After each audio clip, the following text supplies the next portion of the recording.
عملت كده من على البوتاجاز من فوق زي ما موريه لحضراتكم كده.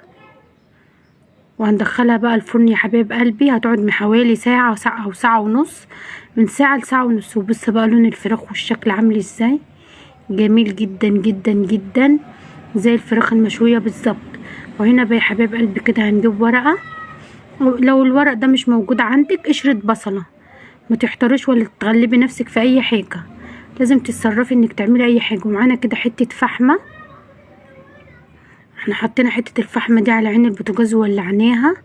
وهنحط عليها حته سمنه مش زيت، حته سمنه كده هتسيح براحتها بقى. وشوفي الدخنه، التركه دي مهمه جدا جدا انك تعمليها في صينيه الفراخ.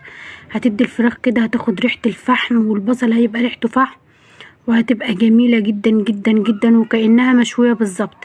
مش هتفرقها اي حاجه عن الفراخ المشويه.